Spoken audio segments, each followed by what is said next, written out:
এখন আমার সামনে আছেন একদম প্রথম ক্লাস করছেন বিবেক বড়াল দাদা ভাই। নমস্কার। একদম। তো প্রথম ক্লাসে অনেক আশা নিয়ে আর কি আমাদের একাডেমিতে জয়েন করা, নো ডাউট।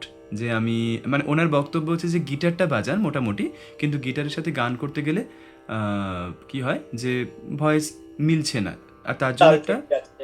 তাল, হ্যাঁ, তালেরও ইস্যু আছে। তো সেই জায়গা থেকে অবশ্যই খুব ভালো সিদ্ধান্ত। কেন? কারণ এই বেসিক ভয়েস যে ট্রেনিং যেটা হয় সেটা যদি অ্যাভেল করেন কেউ, তাহলে ওই সমস্যাগুলো অনেকাংশেই কিন্তু সমাধানের জায়গায় চলে আসে। মানে ভয়েসটা অনেকটা খোলামেলা লাগে, বা তালের সমস্যাগুলো অনেকটা মেটে। কিংবা যে আমি এইখান থেকে একটা গান গাইছি রা রা, তো এই যে সুরে যেতে পারছি না, কনফিডেন্স পাচ্ছি না, সেই কনফিডেন্স ব্যাপারগুলো কিন্তু চলে আসে।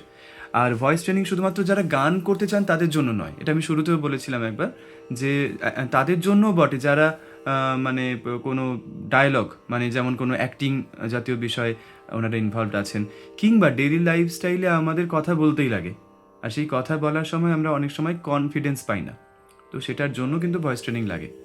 তো এই হচ্ছে পারপাস। আসলে আসলে পুরো ব্যাপারটা না জেনে না শুরু করলে একটা ডাউট থেকে যায়। তো যাই হোক, এখন তানপুরা আছে সিতে। তো সাটা নিজের থেকে বলার চেষ্টা করো তো, একটু আগে তোমায় গাইড করেছিলাম যেটা। সা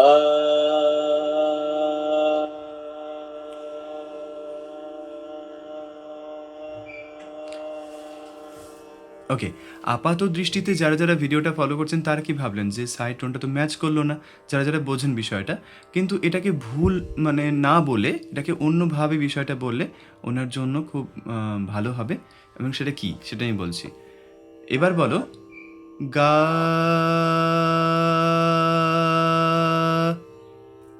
গা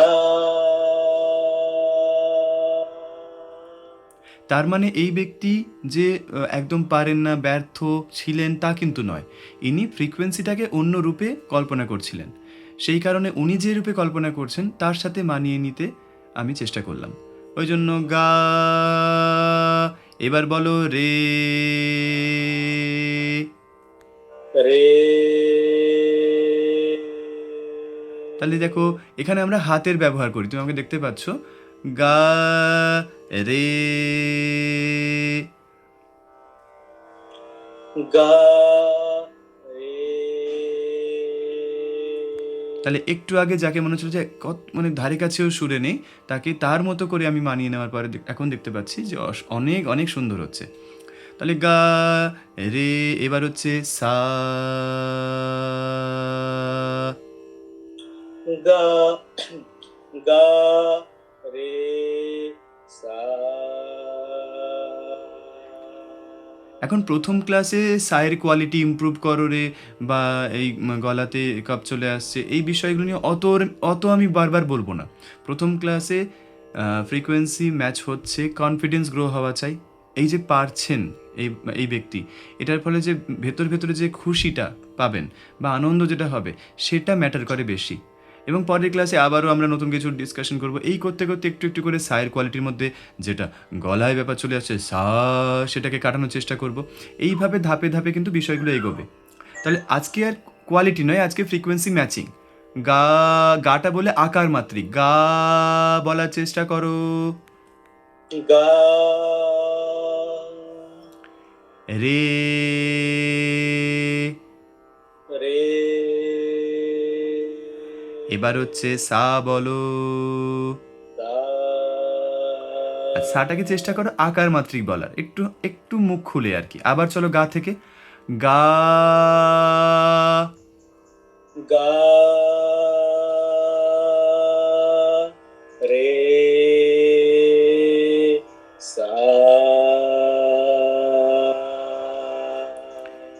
প্রথম ক্লাস এটা, আগে কখনো কোথাও গান শেখা হয়নি বা ভয়েস ট্রেনিং করা হয়নি, এবং পরিবারেও কারো গানের বা মানে এভাবে মিউজিকের চল বা চর্চা নেই, এটা উনি জানিয়েছিলেন। ঠিক বললাম তো? একদম একদম। তো সেই জায়গা থেকে প্রথম ক্লাসে এরকম রেসপন্স মানে আমি বলবো দারুণ রেসপন্স। কোয়ালিটি কিন্তু আছে, এটা বাড়িয়ে বলছি না, শুধুমাত্র কনফিডেন্স মানে জোগানোর জন্য বলছি তা কিন্তু নয়।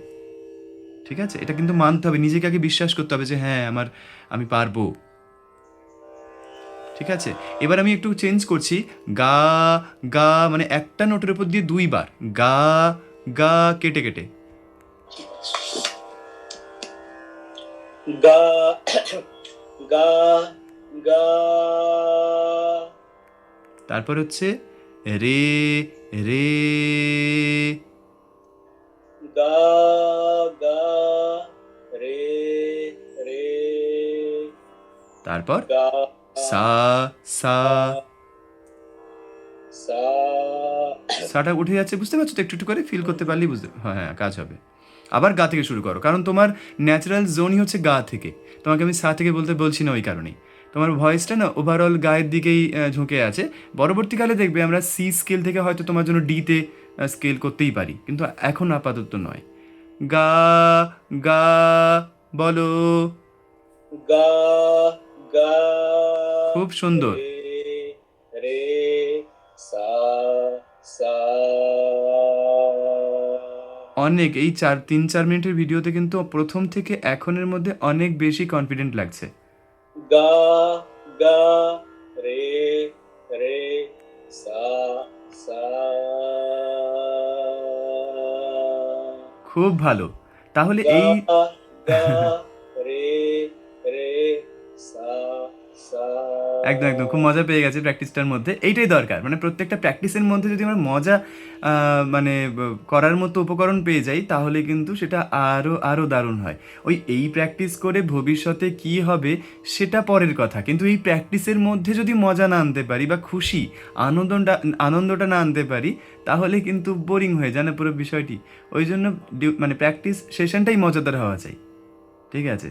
সো এই যে কনফিডেন্সটা তুমি পেলে, এটা কিন্তু মানে এরপরে কিছু স্টুডেন্ট আর কি মারাত্মক ভুল করে বসে। সেটা কি, শুরুর দিকে বিষয়টা বুঝলো, মাথাতেও পৌঁছেছে বিষয়টা, মনেও পৌঁছেছে, তারপরে কি করে ওরা 2 দিন 3 দিন সপ্তাহে 4 দিন সপ্তাহে প্র্যাকটিস করে, মানে 7 দিনে 7 দিন আর করে না। অর্থাৎ নিয়ম হচ্ছে প্রত্যেক দিন অল্প অল্প অল্প অল্প করে, অর্থাৎ আমাদের ব্যস্ত জীবন হতেই পারে, কিন্তু অল্প অল্প করে বসার জন্য সময় বার করে নেওয়া, এটার উপরে কিন্তু গুরুত্ব দিতে হবে। কিন্তু অধিকাংশ স্টুডেন্ট এই জায়গাটা মিস করে ফেলে। বুঝলাম, কনফিডেন্স পেলাম, প্র্যাকটিসের সময় হচ্ছে হবে, পরে এবার বসবো, একটা দিন কেটে গেল। আর যখন এরকম সিচুয়েশন বারবার হতে থাকবে, তখন আর কি নিজেকে তো একটা অ্যান্সার দিতে হবে। তো অ্যান্সারটা কি, আমি তো খুব ব্যস্ত, আমার তো একটু মানে একটু গলাটা ঠিকঠাক ছিল না, আমার মাথা ঠিক ছিল না, আমার মন ঠিক ছিল না, এরকম টাইপের জিনিসপত্র নিজেরা ভাবিয়ে নিজেদেরকে স্যাটিসফাই করে দেয় যে এই কারণে আমি করিনি, ইটস ওকে। কিন্তু নিজেদের মানে এটা জেনে রাখুন যে প্রত্যেকের জীবনেই কিছু না কিছু প্রবলেমস আছে, থাকবে, এবং ওটা নিয়েই চলতে হবে। সরল রেখায় জীবন চলে না। তো সেই জায়গা থেকে কিন্তু প্র্যাকটিসের কোনো বিকল্প নেই।